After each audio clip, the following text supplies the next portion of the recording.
This Week in Missouri Politics. We're in our Kansas City studios this week to host a debate for the 34th Senate District.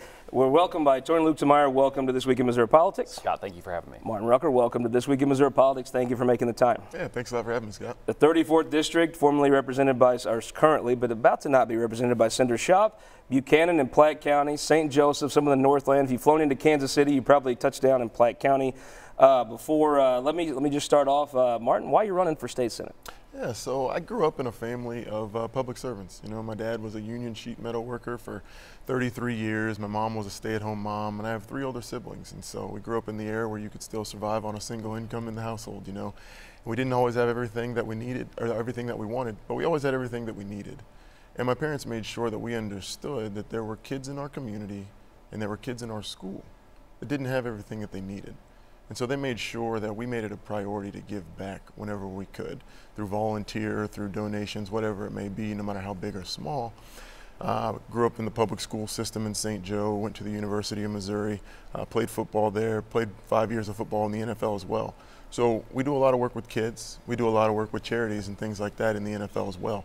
Just kind of an extenuation of my childhood. And when I retired from the Chiefs in 2013, there were no more parents to tell me where to serve the soup or where to donate my clothes. And there were no more coaches to tell me where to build the playgrounds or where to read to the kids. It was up to me to figure out what I was going to do intentionally to serve the community.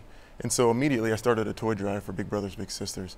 And we've been able to give over 750 toys to kids that might not otherwise get anything for Christmas. And it's a really cool thing, and it's awesome to see a little kid open up a scooter or a basketball or something like that. But in about year 3, I started to take a look at the bigger picture and think, what more could I be doing to help these families afford toys for their own kids?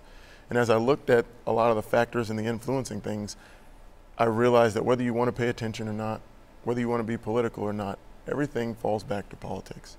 And I saw that the very system was starting to work against the very people who need the help and was working more for people who didn't need it. Mr. Luetkemeyer, why are you running for state senate? Yeah, well, first of all, Scott, thank you so much for having us onto the show today. It's really great to be here. You know, I grew up in a hard-working family. My mom was a nurse. My dad was a career civil servant with the U.S. Department of Agriculture. Mom was very involved with the local Chamber of Commerce where I grew up. And so I always knew from a young age I wanted to do something dedicated to helping people, because that's what I viewed my parents as doing in both of their careers. And so I got involved actually for the first time in student government of all things. I got involved at the University of Missouri, ran for and was elected student body president. T and I were actually in college at the same time at Mizzou. And so served as student body president of Mizzou, went on from there, served as a White House intern during the second Bush administration in the Domestic Policy Council. Just had an opportunity to be around these great public servants, you know, people who had been former U.S. Supreme Court law clerks and Rhodes Scholars. And for a young guy who was interested in public service, that was just the best thing in the world. And so I came back to the University of Missouri after undergrad, went to law school there, and was fortunate to be appointed by Governor Blunt to serve for 2 years on the University of Missouri Board of Curators. You probably know this, but at each of the state universities, the governor gets to appoint 1 student member to serve on the governing board. So Missouri Western, which is in the district, the only state university in the district, they have a student member, so I served in that capacity at the University of Missouri system. Great experience, got to meet a lot of wonderful people. I'm a big, passionate supporter of higher education. And so went on from there, spent 2 years clerking for a judge on the Missouri Supreme Court. Just gained a deeper appreciation for the Constitution, for the role of limited government, and understand the importance of what it means to have really good judges on the bench, judges that read, interpret, and apply the law as opposed to trying to make the law, because of course that's the job of the legislature. That's what the legislature is supposed to be doing. Tell me about your family. Yeah, so I grew up in southeast Missouri, you know, in a small little town. Like I said, mom was a nurse, dad was a career civil servant in USDA. I have 2 sisters. My wife, Lucinda, we live in Parkville in the southern part of the district. We have a dog named Truman. I always have to preface, everybody says, well, you named your dog after a Democrat president. He's named after the University of Missouri mascot. So Truman the Golden Doodle. He's like a second cousin. So right. So anyway, Truman the dog, he's been prominently featured in some of our commercials, and so he's actually quite a hit whenever we go to some parades in the district. Now all the kids kind of recognize me like, oh, that's the dog from television. So. Now, down the boot hill, we call that he's shirt tail kin to Harry Truman then. Yeah, okay. Mr. Rucker, tell folks about your family.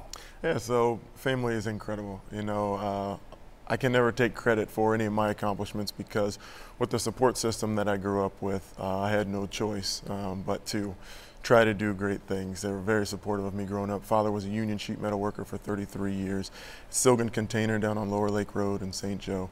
And my mom was a stay-at-home mom, so my dad worked a lot of hours in the factory, but I've got 3 older siblings, so I often tell people that my mom's job was tougher than his, raising us, chasing us around the house. She went back to school when I was in high school and got her degree and her master's degree, and she's a social worker at Central High School in St. Joseph. I'm married. My awesome wife, Gianni, is an advocate, and she has her own nonprofit that helps victims heal from different sorts of trauma with the emphasis in sexual assault. We have a beautiful 1-year-old daughter named Claire, and she is just incredible. My wife's about 5'10", I'm 6'5", so there's no secret that she's a lot bigger than all the kids in her class, and developmentally she's doing really well, and she's just a really bright spot of joy in our family. Mr. Luetkemeyer, I saw a couple of issues here. Taxes. Taxes have been an issue in the legislature for the last 10 years at least. There was another tax cut passed this year. If you're elected to the state senate, are taxes where they should be? Cut them? Raise them even? So I'm not in support of raising taxes. Let me just start with that. You know, I believe that hardworking Missouri families deserve to keep their money. You know, and I believe as a conservative that one of the best ways to stimulate the economy is let people keep their money. They're going to spend it, they're going to inject it back into the economy, and the economy grows. You give small business owners, tax breaks. It gives them the opportunity to expand operations, hire more good-paying jobs, and create new jobs in the economy. Everybody benefits from a sensible tax policy, and I think we've actually seen that a lot of the tax cuts at the federal level. You saw people getting raises with their employers. We have record unemployment right now, and I think the economy is moving again. I think that's because of sensible tax policy that's being pursued by good conservatives in government. Let me ask you, you think tax rate's about fair? Raise a little, cut it a little? What do you think? You know, I think right now we need to really take a serious look at where we are. We've had a couple of rounds of tax cuts here in Missouri, and the second round came before we realized what the implications of the first one were. And now we're grossly underfunding even more our public education. And, you know, we saw tax cuts at the federal level this year, and they were supposed to infuse the economy and create all these jobs. But right in our district, in Platte County, right after those tax cuts, Harley-Davidson closed the plant and is moving to Thailand. That's 450 jobs from our district after the tax cut that are lost. And so I'm definitely in favor of paying as little tax as possible. But there are things that we need tax money for, like our crumbling infrastructure and our roads and bridges. And probably the most important thing, education. The most important thing in the country, I believe, is probably education. But definitely in the state, where we've got over 20 school districts going to school 4 days a week because they can't afford to go to school 5 days a week. To talk about cutting taxes before we're funding education, to me, I don't know if that's necessarily the best thing to do. Let me ask you about another thing. There was a huge vote in August on the right to work issue. I guess in your district, like most, the right to work was defeated. Do you think that's a settled issue, or do you think that's an issue that's going to come back up and have to be debated about in the state senate? I think we have to finish the job. The only way that we change what's coming out of Jefferson City is change the people that we're electing.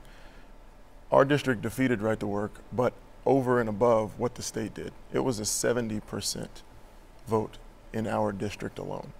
That speaks to our constituency and the blue-collar folks in our district, but also the folks that aren't blue-collar that understand how important these middle-class working jobs are. And so, you know, the Missouri Chamber of Commerce has already said that they want to try and get it back, and there's already some legislators who are already saying that they'll sponsor it and they'll try and get it on the ballot, or they'll try to pass it in the legislature. And so I think the way that we really protect our hardworking families is to change the people we're sending to Jefferson City and make sure that those folks have their backs. Mr. Luetkemeyer, is that an issue you think is settled, or is it settled for a time, or what is your view on it? Yeah, so I grew up in a hardworking blue-collar family. My grandfather was a lifelong union construction worker. Both of my brother-in-laws are union welders. One actually works for Ameren now as a pole climber. And then, my uncle is a police officer. And so I support hardworking Missouri families. And, you know, the voters spoke on this issue, and I think it's our job as elected officials to respect the will of the people. And, you know, going forward, I think we need to be focused on other things as Republicans to make sure that we're growing the economy, creating more good-paying jobs in the state. One of the things that I've been very focused on is regulatory reform. You know, we've seen over 40,000 pages of new government regulations passed just since the year 2000, and that's with Republicans in office. You know, we've seen massive reforms on the regulatory front at the federal level that the president has spearheaded. I think the last statistic that I heard when the vice president was in town doing a tour is that for every one new federal regulation, they're getting 22 regulations repealed and off the books. and you see the economy starting to move again. And I think that's really where things are headed right now, is we need to make sure that we're creating an environment for our small business owners in the state of Missouri to be able to be productive and as efficient as possible. And that's the way we're going to create and grow jobs in Missouri. Mr. Rucker, you have a really great district you get to represent. You have a pretty urban area in the southern part. Then you have Buchanan County that has one of the Missouri's biggest cities in St. Joseph, but a lot of Buchanan County is rural Missouri. What can you do? Always the focus is on how to create jobs in urban areas and suburban areas. What can you do to create jobs in rural Missouri? You know, I think one thing that's really been hurting our rural farmers is these tariffs. You know, that's one thing that we're hearing about a ton, you know, and it was a hot topic last night in the debate as well between Claire and Josh. And so I think being able to allow them to be able to function their businesses the way that they need to. Another thing that's really important to rural Missouri is broadband. We have so many areas that aren't covered by that, and it hinders small business, it hinders farmers from being able to be competitive and be innovative in what they're doing. Another thing is antitrust laws. You can buy tractors now today where the farmers can't even work on them when they break down.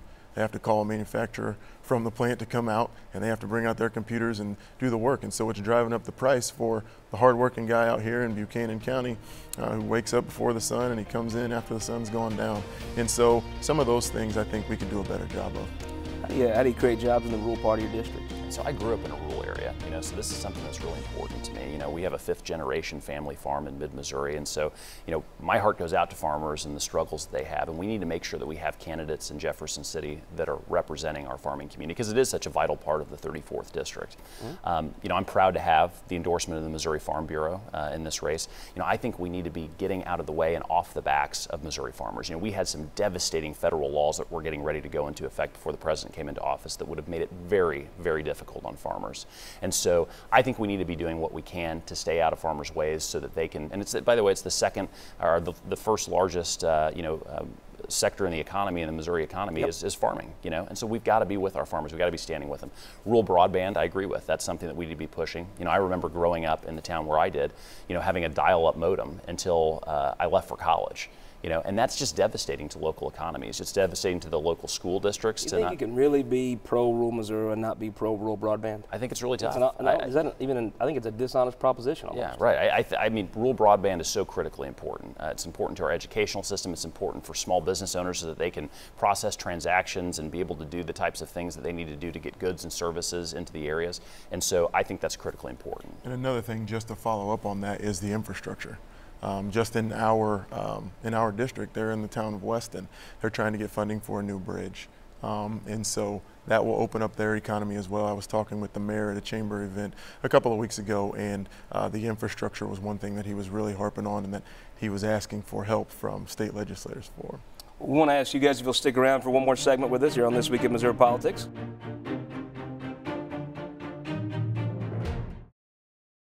For more than a century, the St. Louis Carpenters Union has shaped our communities. Through trusted alliances, we deliver skilled professional craftspeople while our business partners provide the kind of quality jobs that keep our economy humming. It's a blueprint that has worked since 1882. Turning Missouri into a right-to-work state stalls progress, wipes out jobs, and kills momentum. Right to work is wrong for everyone. Let's keep Missouri moving forward. Visit carpdc.org to learn more. All across Missouri, our new car and truck dealers are building strong local economies. When you buy a car or truck in Missouri, you're helping to support over 20,000 Missouri families who rely on the auto industry for good-paying local jobs. You're also helping fund our communities, schools, first responders, and our roads because dealers generate millions of dollars in tax revenue. Missouri's automobile dealers have been the foundation of our communities for generations and for generations to come.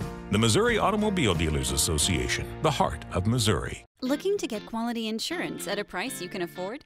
Now you can, thanks to CFM Insurance. Select from our broad range of farm, home, and rental property coverage. Find an agent right in your local area, as CFM is represented by a network of 200 independent agencies throughout Missouri. For personal and dependable service from a company with a history of insuring the families of Missouri that dates back to 1869, visit WeInsureMissouri.com and find an agent near you today. It just makes sense. to ensure life-saving safety improvements for our roads and highways, like rumble strips, guardrails, highway dividers, and safer bridges.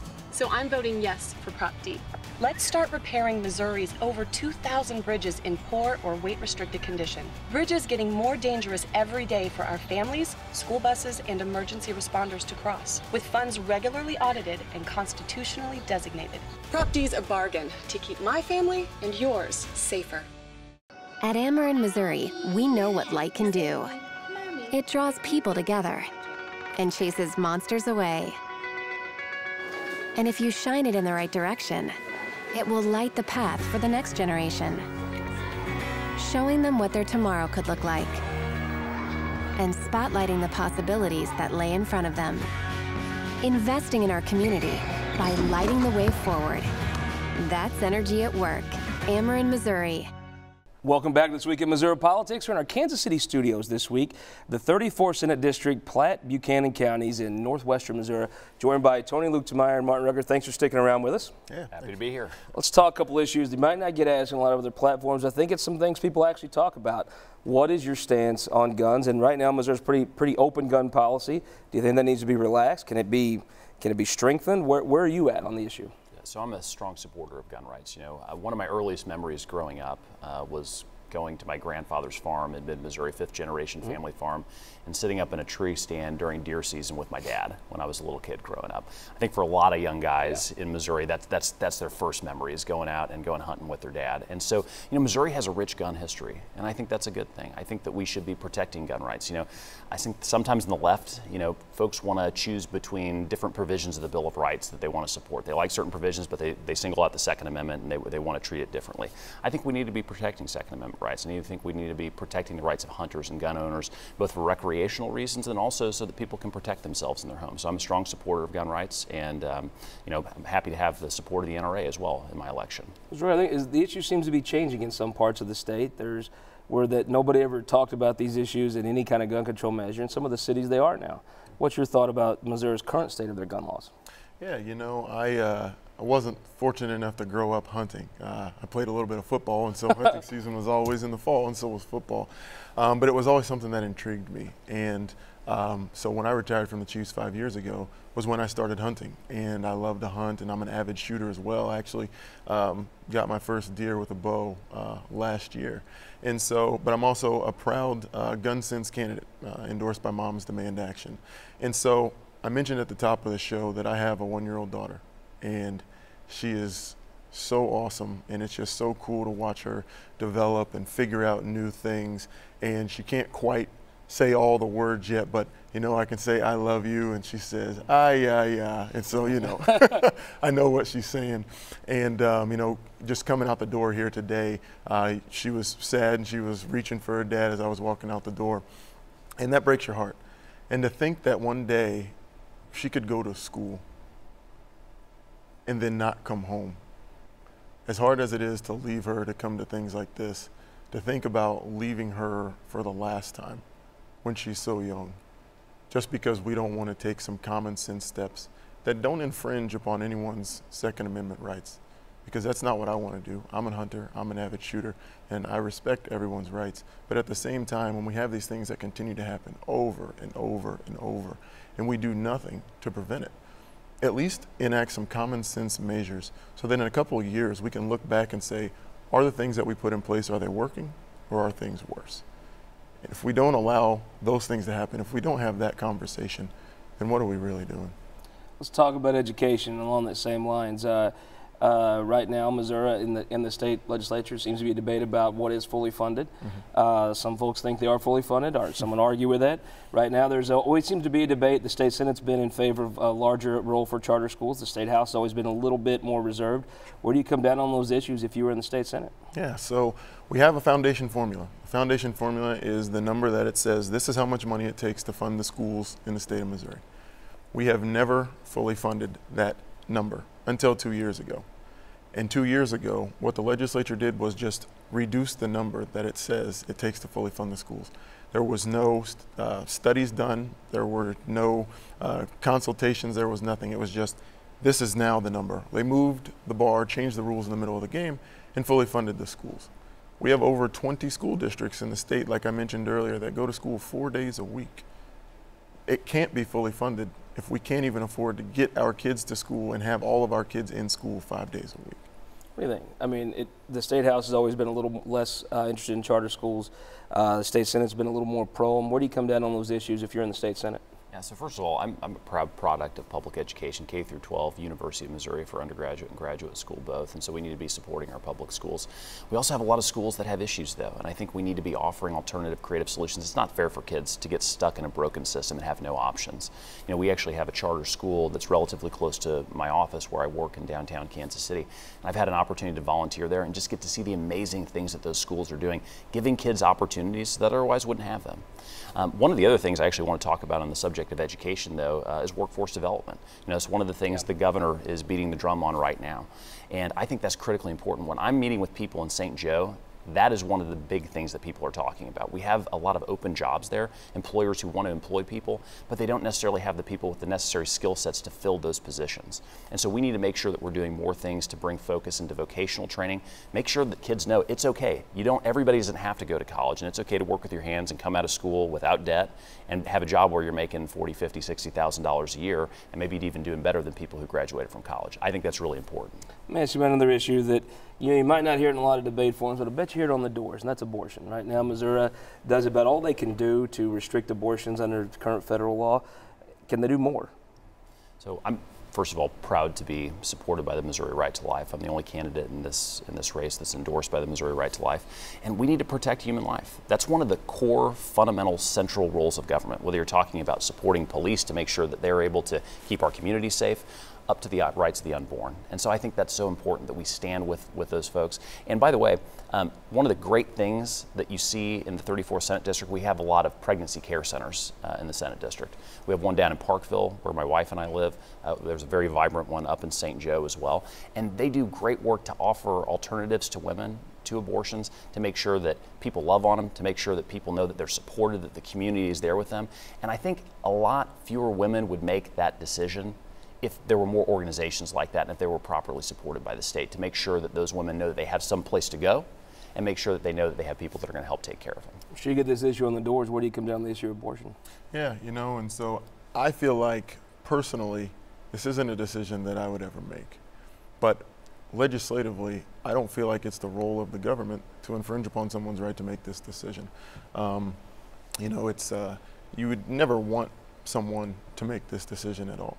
But it's not the government's job to tell a woman what to do with her body, especially if you are for limited government and for privacy and for keeping the government out of your home.